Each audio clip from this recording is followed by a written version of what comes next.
today we have the founder and CEO of Forefront, Miss Jordyn Weaver. How you doing? I'm great. How are you? I'm doing amazing. Thank you for staying with us and joining with us today. So let me know. Thank you for having me. Very welcome. So polite.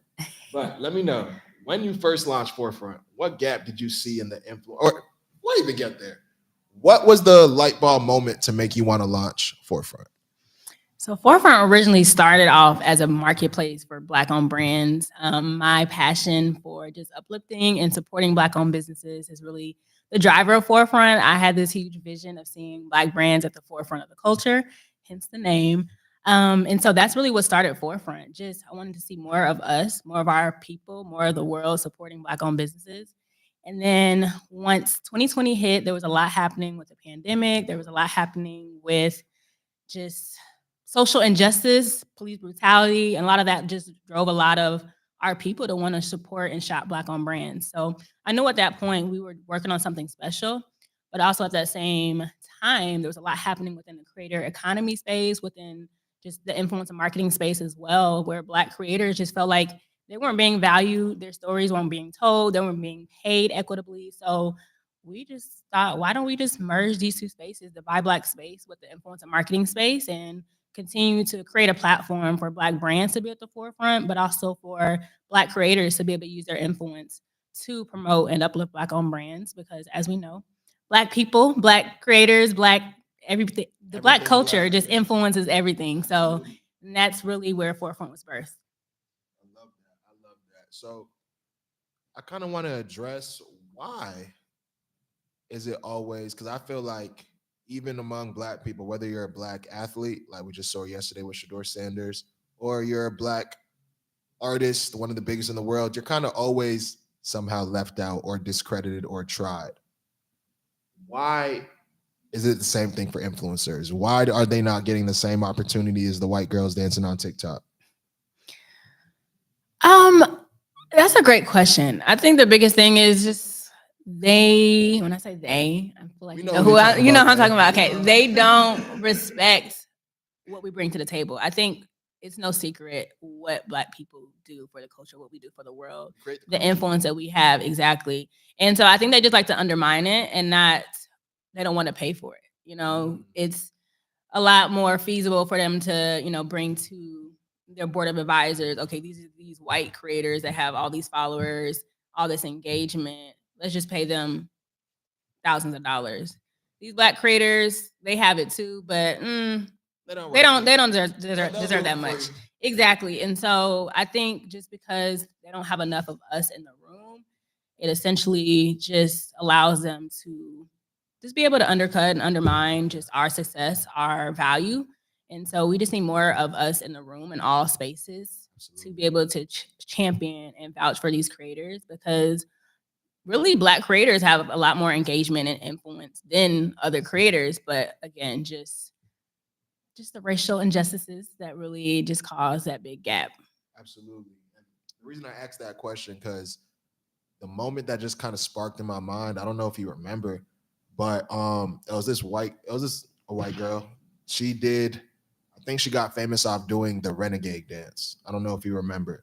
Mm-hmm. And pretty much she was invited to NBA All-Star Weekend to do everything, like meet the players, teach the players how to dance. While the girl that created it is an Atlanta Black girl. Wow. And nobody even knew it until I feel like I remember that. Twitter made an uproar about it. Yeah. This girl got famous just doing her dance. So, yeah, I kind of hate seeing that too. So I do love what you're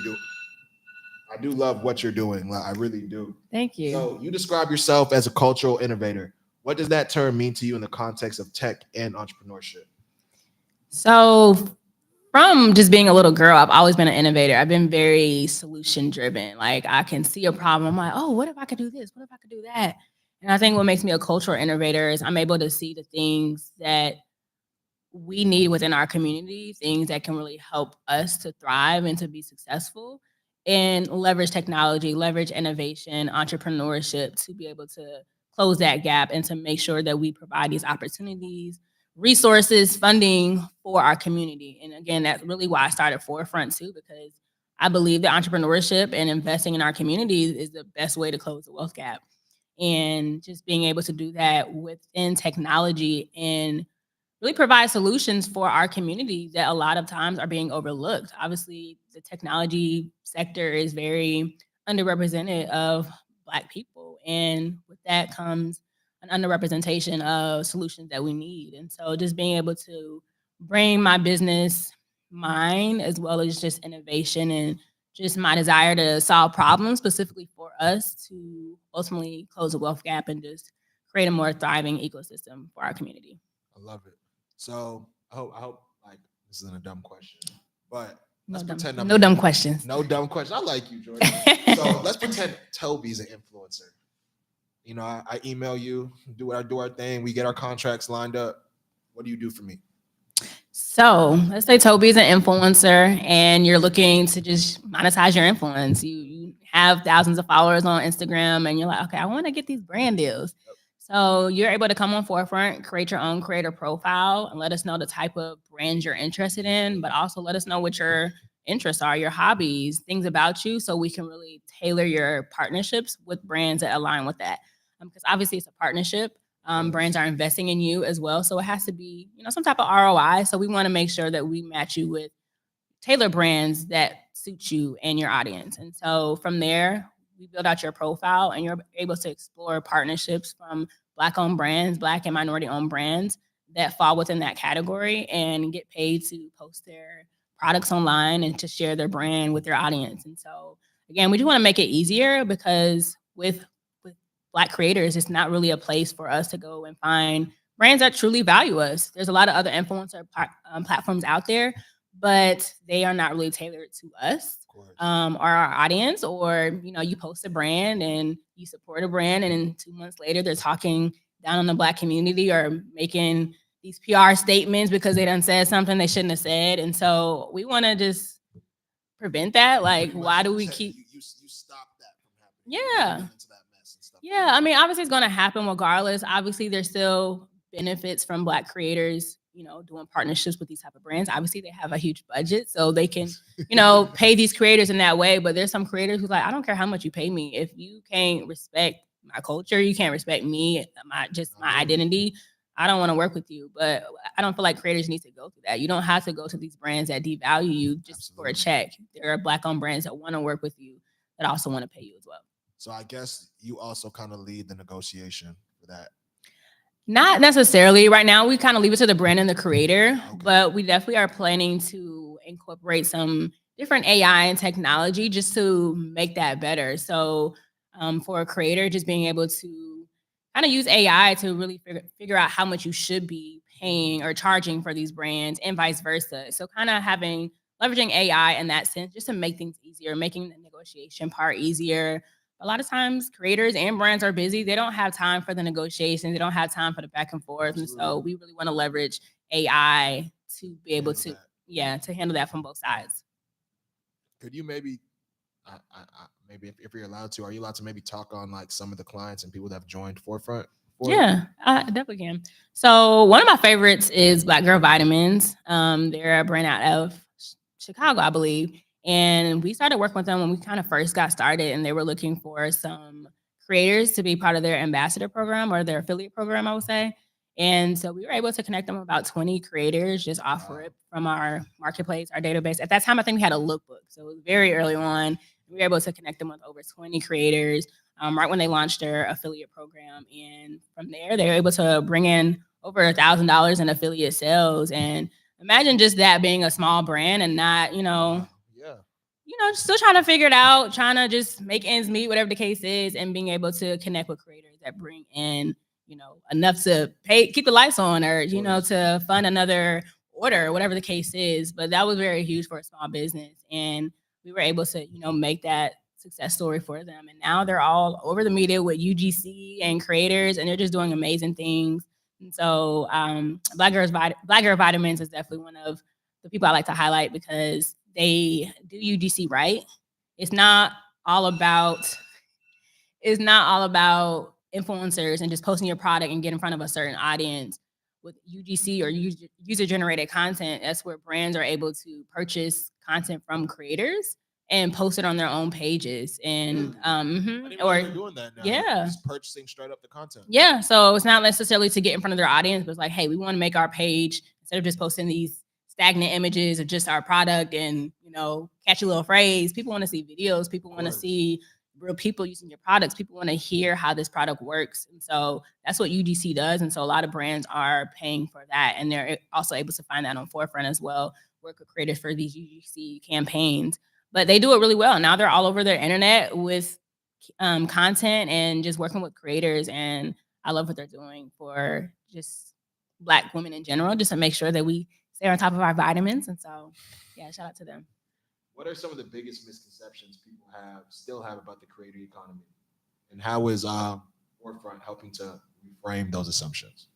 I would say for brands, there's a lot of myths, particularly with Black-owned brands, that are keeping them from leveraging influencers and content. So I think overall it's just a lack of knowledge on the space. I think there's a lot of myths where brands think, I'll have to pay thousands of dollars for one creator for one post, and that's not necessarily the case. So I think that's one myth, and we're trying to debunk that just within our platform, allowing brands who are definitely still getting started too. They might not have a large budget to work with creators, but giving them a platform to still be able to get that visibility, because there are a lot of dope brands out there that have a quality product. They just don't have that visibility yet. So we're giving them a platform to still find these creators, work with these creators within their budget. So even if it's a gifted or a PR package that they're wanting to work with a creator on and then kind of lead into a paid partnership, we have that option. But obviously, we still want creators to get paid, right? If we want to compete with these other brands that are paying them thousands on thousands of dollars, we also need to, be able to offer those partnerships as well. So we do have paid opportunities for some of these larger brands that do have a larger budget to be able to pay creators. So we really just try to give more of a flexible payment option for brands. And then also I would say, in terms of misconceptions, another thing for brands is when it comes to influencer marketing, I think a lot of times people think, okay, I'm a paid creator. They're going to post my product. I'm about to get all these sales. It's going to be great. But it's just like any other form of marketing. It's going to take time. It's going to take, trial and error. It's you got to try it out. You got to test it out and just find what works. And so I think a lot of brands feel like they are going to just hit it running right away. And it's not necessarily the case. And I think that's why a lot of brands count off influencers, because, well, I invested $500 in this one creator and I didn't really get a lot of sales, but it's like a longer game. It's a long game. Exactly. So, I think your best bet is to find a few creators that really rock with your brand, really believe in your mission, and consistently keep putting out content. Exactly. Because you're going to get way much more bang for your buck at that point, because now their audience is really believing in them, because they're creators who just post brands every other week. They're posting a new hair care brand, a new skincare brand. It's like, okay, what brand do you really use? What brand do you really vouch for? And so I think having creators that you can work with on a longer term basis is a lot more beneficial for brands. But they also need to learn how to really nurture those partnerships. And that's, again, what Forefront is also there to help them with, just that partnership management and nurturing. So I guess my question is, why did you choose to lean into the brand side instead of the creator side? So it's really both. Like, it's a dual-sided marketplace. We can't do one without the other. But I would say that's kind of where we are creating out a new lane. There are a lot of marketplaces that are already really tailored to the creators, and even some that are trying to do BIPOC creators, but where they're missing the mark is not including the Black brands in the conversation, or the emerging BIPOC brands in the conversation. And so where we feel like we're carving our own lane and really creating our own space is being very specific on the type of brands that we are creating a space for, and just making sure that they have the tools that they need to grow and to connect with these creators. So it's not just about the brands, but I would say that's really why I started Forefront. But obviously, creators are our bread and butter. We have to really make sure that we are pouring into these creators as well, to make sure that, it's a win-win on all sides. So we're also doing a lot on the creator side, just to make sure that we're able to really cultivate those relationships. So we're working on a digital community for creators, just to make sure creators have a community to build with, and not building in silos, or not, trying to figure out brand partnerships on their own, trying to figure out how much they should pay on their own. They have a community of other creators that can help them with that. And so that's one thing that Forefront is really trying to do on the creator side. But also, as it relates to just engagement, in-person events. We definitely want to do a lot more on the creator side as well, doing some creator dinners and just other events just to bring people together. Obviously, creators, they want to be able to show what they're doing, what, the lifestyle that they have, things of that nature. And we want to kind of add to that and give them a place to not just show off what they're doing, obviously, but to really get something from it, gain from that. So if they're able to learn from, larger creators at some of these dinners or really just get different tools and resources to really grow as creators. And so there's also things that we're doing on the creator side that we're really trying to cultivate for brands and the creators. So, I guess, how does Forefront make, or how is Forefront different relationship wise? Because I have a couple creative friends that have told me like, yo, I signed to this one dude and I hate it. Like, oh my God, he's a bad person, whoop de whoop whoop. Or I signed to a creator house, a content house, and like, oh, I'm regretting it. You know what I mean? I guess, why doesn't Forefront have those issues? Well, I will say when you're dealing with humans, you're always going to have issues. Like, this is the reality. Humans make errors, they make mistakes. Some humans just operate differently, so there's always going to be issues when it comes to working with Another person. humans. Yeah. So I think how we really try to make it work and minimize that is just really making sure that we have curated partnerships and vetted partnerships with creators who understand what it takes to be a creator and understand what these brands are looking for. So we do have a vet, like a rate system, I would say, where brands are able to rate the creators after working with them. This is what I liked, this is what I didn't like, and also give them feedback, not necessarily just to kind of down talk the creator if they did a bad job, but like, how can they improve? What didn't you necessarily like about this partnership? And how can that creator improve? And using that as a way to help that creator grow and be able to be better for the next partnership. So, but also the creator can do that on the brand side because sometimes all the brands don't have it all together. So making sure that we have that open dialogue and making sure that it's just vetted on both sides. So we're getting the best possible brands, best possible creators, and making sure that the partnerships are just as good as they can be, right? But also, again, I think when it comes to like the AI, we really want to be able to incorporate that to kind of alleviate some of that. Obviously, Streamline some of that stuff. yeah, AI can't replace human interaction, I would say, but if it can kind of just improve the just overall service or experience, that's what we want to do. Because I think ultimately it's like a communication gap. Absolutely. And so if we can use AI to be able to provide a better experience for the brand. So their deliverables are very clear for the creator and vice versa. The creator can deliver on time. They're getting alerts and things of that nature. We want to just make sure that it's just clear across the board. You also serve as the program manager for the Center for Black Entrepreneurship at Spelman Morehouse. Can you speak on why you wanted to take that role and what you're doing with them? Yeah, so working at Spelman and Morehouse with the CBE has been definitely a full circle moment because my entrepreneurial journey started when I was at my own HBCU. I went to North Carolina Central University, and that's really where my journey to entrepreneurship started. I started with a pitch competition where I was pitching the Black market, which is now Forefront essentially. But I came in second place at a pitch competition. I'm like, oh wow, I can actually be an entrepreneur. And then just really having my own passion for entrepreneurship. And like I said, I truly believe that entrepreneurship and investing in Black businesses is the way that we can close the Black wealth gap.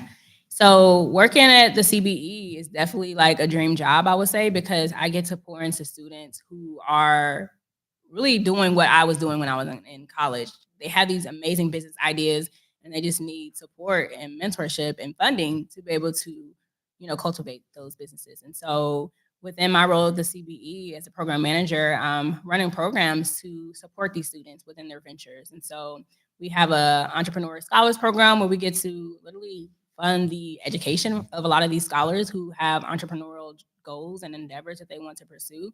But then on top of that, we are doing a lot of things just to really pour into their businesses and to make sure that they have the education that they need. Because a lot of times they might be majoring in something else. Entrepreneurship is just a passion of theirs. It's not something that they're majoring in.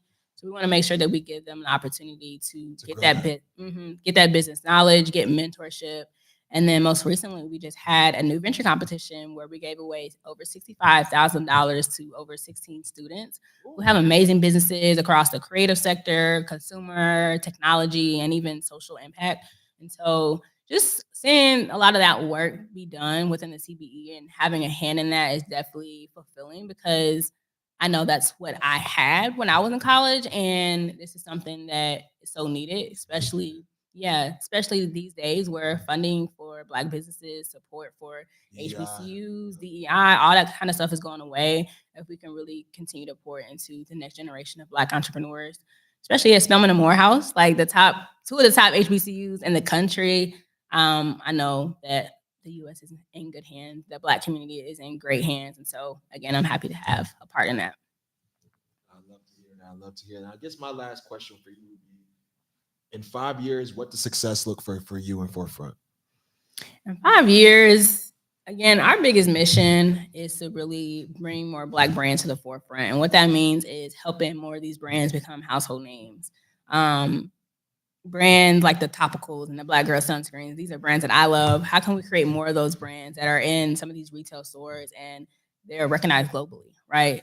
So that's really my driving force with Forefront. But also, again, how can we put more money in the hands of creators who are going to help drive these sales and going to help bring these brands to the forefront? So that's ultimately what our goal is. I would love for us to just have a hand in the success of a lot of these content creators. The next Jackie Aina's or Kai Sanats of the world, if we can kind of help support them on their journeys to become and get on that level and to, receive partnerships on that level, like that's really what we want to do. And so I would say on the creator side, we're kind of just creating more 6, 7, 8-figure content creators that are supporting and using their influence for Black-owned brands. And then on the brand side, again, just creating more household names. And then future-wise, with us being a tech company, I know there's a lot of conversation about Black brands getting acquired, but I think that's definitely my goal. I mean, we have a lot in store and a lot planned for our technology and our platform to make it just more valuable. And if we could sell it for tens and 20 millions of dollars, like that's fine with me. And if I can, be able to put the people in the positions who are helping me to build that to also become millionaires and I make millions off of that acquisition, that's really my goal. That's a lot of people's goals who are building tech companies. Absolutely. And so that's what I would want to see. So yeah, that's the goal. I think you're gonna get there. I can see it too. Thank you. I just want to say thank you so much, Jordyn, for sitting with us on the Business Exchange, talking about Forefront. You are doing amazing work and much needed work. So keep on, keep your head down. I love to hear it, man. Can you please tell everybody where we can follow you and also too where we could, for the creators watching this, get connected with Forefront? Yeah, absolutely. So you guys can check me out, follow me, and just follow my entrepreneurial journey at Jordyn the Goat on Instagram or all platforms. It's JordynDaGoat_. And then for any brands or creators that want to get involved with Forefront, you can create your account. Creators, you can create a free account. Brands, you can create your first campaign for free on Forefront. Just go to forefrontatl.com. Check us out, and also Forefront ATL on all social media platforms. And hope to see y'all at the Forefront. We will. We're rolling out. Hello. Magnifique.